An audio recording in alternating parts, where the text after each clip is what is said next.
raja-raja kuno untuk memilih ratu yang paling cantik. Dia secara khusus memerintahkan untuk membuat cetakan untuk menguji tubuh. Siapa yang bisa melewati tanpa memicu lonceng? Siapa yang memiliki proporsi tubuh yang paling sempurna? Namun siapa yang tahu, 3 kandidat. Semua putri yang dibesarkan dengan cermat dari berbagai negara. Pengelolaan tubuh juga sangat ketat. Bagian yang gemuk memiliki daging. Bagian yang seharusnya tipis harus ditanggung.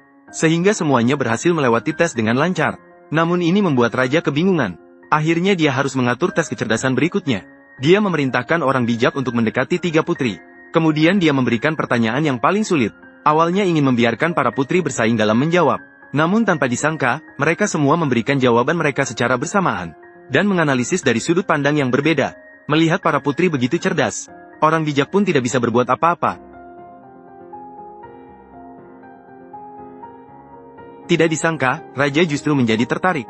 Maka dengan cepat dia punya ide lain. Dia memerintahkan untuk membawa 3 tahanan mati. Kemudian mereka membawa meja. Dilihat oleh semua orang, mereka terkejut sampai 3 gelas penuh. Raja memerintahkan tahanan mati untuk memilih dan minum 1 gelas.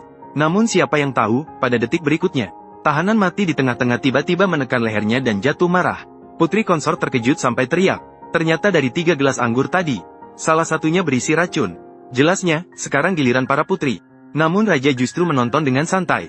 Pertama, memerintahkan pelayan untuk menutup mata mereka dengan kain. Kemudian, mencampur posisi 3 gelas anggur. Barulah kemudian melepas kain penutup mata. Membiarkan mereka memilih 1 gelas. Namun siapa sangka mendengar permintaan seperti itu.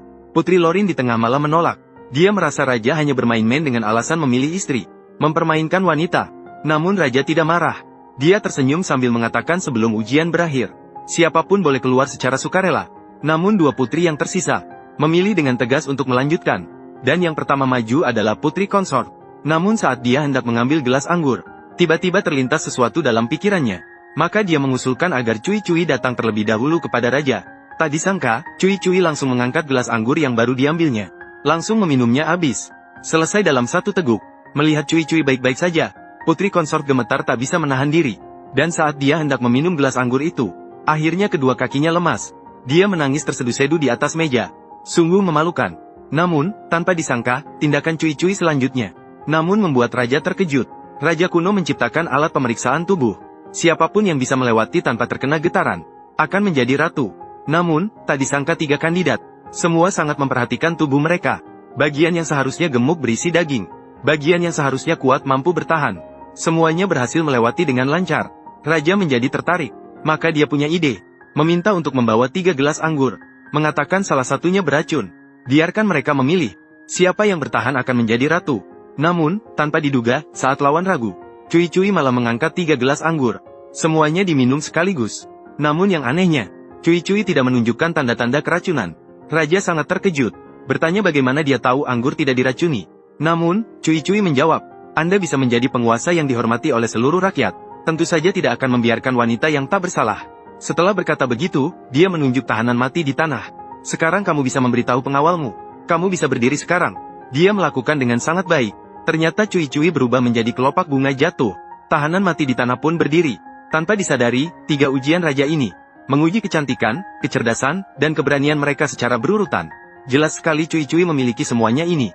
Raja sangat gembira seketika. Langsung saja dia diangkat menjadi ratu.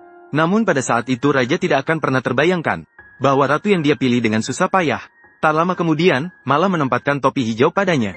Ternyata tidak lama kemudian, saat Cui-Cui dalam perjalanan menuju istana, malangnya, dia diserang oleh sekelompok perampok. Dan karena kecantikannya, dia diculik paksa oleh perampok. Namun untungnya, secara kebetulan, sekelompok satria lewat di sana. Ron yang memimpin bahkan berjuang mati-matian untuk menyelamatkan Cui-Cui. Namun, setelah melihat kecantikan Cui-Cui, Ron langsung jatuh cinta tak bisa mengendalikan diri. Dan Cui-Cui juga karena tidak ingin menikahi raja. Maka malam itu dia memohon pada Ron untuk membawanya melarikan diri bersama. Namun, Ron malah ragu. Bagaimana seorang kesatria bisa bersaing dengan raja? Namun sebelum Ron membuat keputusan, keesokan paginya, pengawal yang dikirim oleh raja akan mengawal Cui-Cui masuk istana. Melihat ekspresi putus asa Cui-Cui saat pergi, Ron akhirnya menyesal. Maka dia menyamar sebagai utusan, mengikuti ke istana untuk menghadiri upacara pemilihan ratu. Dia berpikir jika Cui-Cui tidak terpilih, dia masih memiliki kesempatan. Namun sayangnya, akhirnya Cui-Cui menjadi ratu dengan sukses. Saat semua orang merayakan keberhasilannya, Ron di tengah kerumunan, melihat Cui-Cui dengan ekspresi sedih. Namun tanpa disadari, Adegan ini dilihat oleh permaisuri yang gagal terpilih. Karena iri pada Cui-Cui, permaisuri memutuskan untuk membalas dendam padanya. Maka segera memberitahu raja tentang hal ini, mengklaim bahwa Ron dan Cui-Cui memiliki hubungan terlarang. Namun raja yang baru saja menobatkan ratu, tidak mendengarkan tuduhan permaisuri, bahkan marah dan menyuruhnya pergi dari istana. Namun raja memang memiliki sifat curiga. Untuk ketenangan hati, dia tetap merancang jebakan secara diam-diam.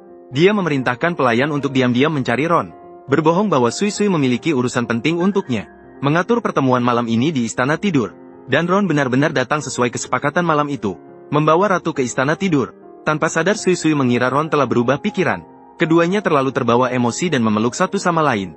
Tanpa mereka sadari, semuanya dilihat oleh raja. Kamu datang tepat waktu untuk menuduh saya. Raja mengurungnya ke dalam penjara karena kemarahannya. Dan keesokan harinya pagi-pagi, akan dieksekusi di depan istana Sui-Sui. Namun tanpa mereka sadari, saat Sui-Sui akan dieksekusi, sebuah kelompok pengemis mendekat. Raja sebenarnya telah memilih seorang ratu dengan cermat, namun tiba-tiba memberikannya kepada sekelompok pengemis. Ternyata pada malam penobatan, ratu malah bertemu dengan kekasihnya di istana tidur. Tanpa disangka, tertangkap basah oleh raja. Raja marah, memerintahkan untuk menghukum mati ratu di depan umum. Tak disangka, saat akan melaksanakan hukuman, tiba-tiba sekelompok pengemis muncul dari kerumunan. Mereka pertama-tama memberi hormat kepada raja. Kemudian pemimpin pengemis itu mulai berbicara. Sesuai dengan ketentuan hukum negara, wanita narapidana sebelum mati dapat diberikan kepada warga biasa. Setelah berkata demikian, dia berjalan ke depan ratu.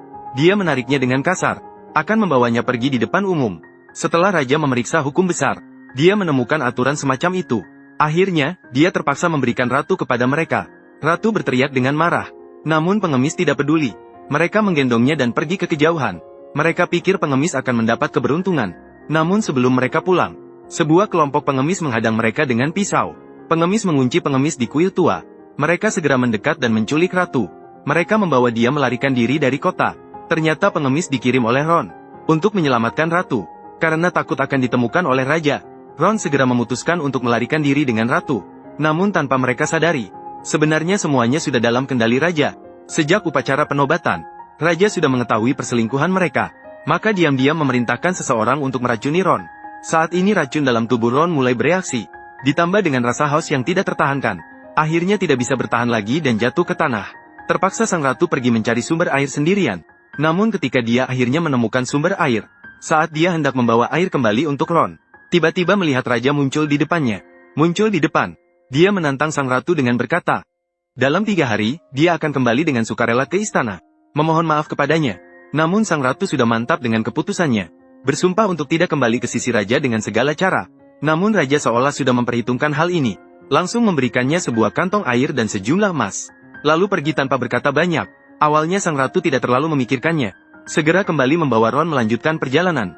Tak lama kemudian, dia tiba di sebuah desa. Sang ratu merasa senang, segera memohon agar warga desa bisa menampung mereka. Namun yang aneh adalah, tidak peduli apa yang dikatakan sang ratu, orang-orang di sana sama sekali tidak memperdulikannya. Meskipun dia menawarkan semua emasnya kepada mereka, warga desa tetap tidak mau berkata apa-apa. Hingga akhirnya sang ratu benar-benar hancur. Tapi untungnya ada penyihir tua yang baik hati, menghentikannya, serta menunjuk ke arah istana. Ratu baru menyadari hal ini. Ternyata segalanya adalah ulah raja di balik layar. Dan pada saat itu, dia juga sepenuhnya menerima takdirnya. Maka dia membawa Ron kembali langkah demi langkah. Memang tidak jauh, sebuah kelompok besar pasukan berkuda muncul dari kegelapan. Mereka mengawal ratu kembali ke istana. Meskipun dia tidak dihukum oleh raja, namun sejak saat itu, dia tidak pernah bertemu dengan Ron lagi.